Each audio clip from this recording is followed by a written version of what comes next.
Has all these road trips around America changed your outlook on America at all? Yeah, definitely. Well, it's so crazy because I was hopeful when I first hit the road, and then I became super like nihilistic Hmm. after just going to all these crazy events and seeing how like lost a lot of people are and stuff like that. But then the way our audience has grown has made me hopeful again. If that makes sense. Yeah. Yeah, it does. It And does. like how many people are responding to this like sort of ethnography that we're doing. Definitely. I would find it very difficult not to become kind of jaded or nihilistic. I mean, there's definitely that vibe conveyed, although you're really kind of rubbing shoulders with the fringes, the absolute fringe of society. So, but like I've not really traveled these areas that you frequent, like, this, a lot of the Midwest, Southern places. Are people generally all like this? No, definitely not. Actually, you get crazier types on the coasts. I mean, think about it. Every type of person is in California, and I can't think of it. There's rednecks in California. There's the Wooks. There's burners. California. There's places on the West Coast have a greater diversity of personalities. But if you want a concentration of people like that, like you just saw, you're probably better off in the South. But most people are just living. They're not going to Don Jr.'s book signing. To celebrate Triggered. As I understand it, your first big hit with All Gas No Brakes was your Burning Man video. Is that correct? Yeah, those were just the first videos, period. I don't know if it was the first smash hit, but it was the first videos. So was it an immediate hit, the Burning Man? Not immediate. But I think it went pretty hard. I don't know where. Our growth's been pretty steady, but I'm trying to think of the most explosive stuff that we made. The recent stuff. You're kind of right. Burning Man was pretty good. I mean, the recent stuff went off really hard. Like your recent 4th of July it's beach crazy. celebration It's went off. Our first like 3 million view YouTube video. Yeah, that's awesome. But the Burning Man video, a lot of people wanted to sue you for that video, right? Yeah, particularly that one dude, DJ Soft Baby. I don't know if any of you guys were able to catch that before it went down. Oh, I'll tell you how this happened, because this is really funny. I don't think I can speak about it because I'm not using his government name. So this dude, rich guy from Massachusetts, walking around with just gold leggings and no shirt on, like basically walking around. I noticed because there's like soup kitchens at Burning Man where people go at all hours of the night to get free food. There was this chowder spot, in the playa there, and he kept running up to the chef and being like, "Oh, this is so fucking good!" Like he was like, "This is the best thing I've ever had in my fucking life," like melting down. And I was like, "That dude is so high on Molly." So I went up to him and I was like, "Hey man, like you want to be in a documentary?" And he was like, "Fuck yeah!"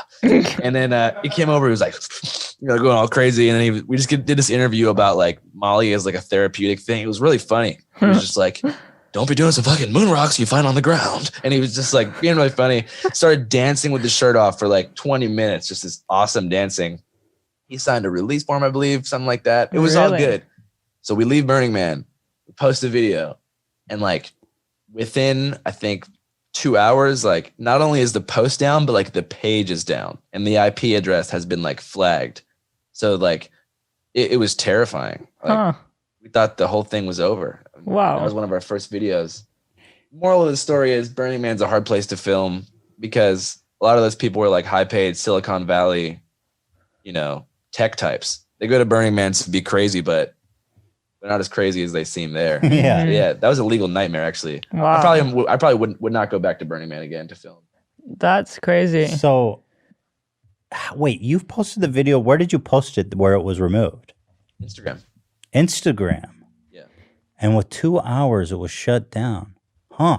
Yeah. And you ended up in litigation with this guy, too? No, definitely not. I mean, I think he was content with it being taken down. And then you just edited him out and put it back up. Yeah, but that's one of my favorite clips of all time. That sucks. Oh, dude, is that resurfaced somewhere on the internet? Blink twice if I can find that on the internet. There you go. That's what's up, dude. So do you prepare like release forms and you have everyone sign it when you record them?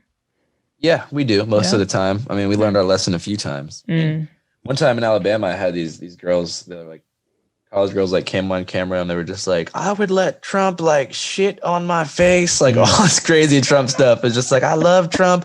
They're like, I would even let Barron Trump hit it. Like, so I post that, and then I had lawsuit threats. I had private investigators with Alabama area codes harassing my mom. What? They got my family's phone number. They're harassing my family. Damn. Oh my God. Yeah, release forms are crucial now, more with college students, because they have more growing to do and they have more to lose. We don't get release forms from like people in their 40s and 50s who are at music festivals. They don't sue you unless they're like obviously rich. It's the kids who sue. It's the kids' parents who sue. Right. 18 to 22-year-olds, their parents will sue the shit out of you. Do you find that? Well, in the example of this guy, the DJ Babyface or whatever, you had the release form, right? It's possible, but it's also possible we didn't. I don't really remember. Oh, okay. But either way, you can't. If you work hard enough, you can avoid a release form by saying that you were on drugs. Right. Right. Yeah. Yeah. So it's a hard case to make, but you can definitely make the case if your lawyers are good enough. You couldn't consent at the time. At the time, he was super stoked on it. That's funny. Yeah. Well, that definitely is the effect of MD. That's funny though, man. Do you find that I have to imagine that a lot of these interviews either go wrong or at a certain point, maybe you catch a lot of shit after the fact when people go, hey, this guy's kind of making fun of me actually. So do you have any stories of like people contacting you directly and talking to them, or is it just kind of the weird private? Well, honestly, it's been happening less and less because I'm trying to move the brand further away from like gotcha type shit where I seem super legitimate and it ends up being like a meme thing. I'm trying to get more towards like not overtly political, but I want to make it so when I pull up somewhere and people recognize me, they don't think that I'm going to only make fun of them. They see that I might do some making fun of them, but I also want to get what they're saying across. So like, I want to have some duality where I can't be pigeonholed as like a Borat Bruno type where it's like, this is a troll. Right. Because that will end up like harming it when you're trying to shoot and people recognize you. Yeah. Are you worried about a day when maybe, let's say you make a show with Absol and it becomes like a big show. Are you worried that it might prevent your ability to catch interviews? No, because it actually makes more people be down to interview because people love the show. Like, for example, when I was in Portland, there was a bunch of like Antifa protesters.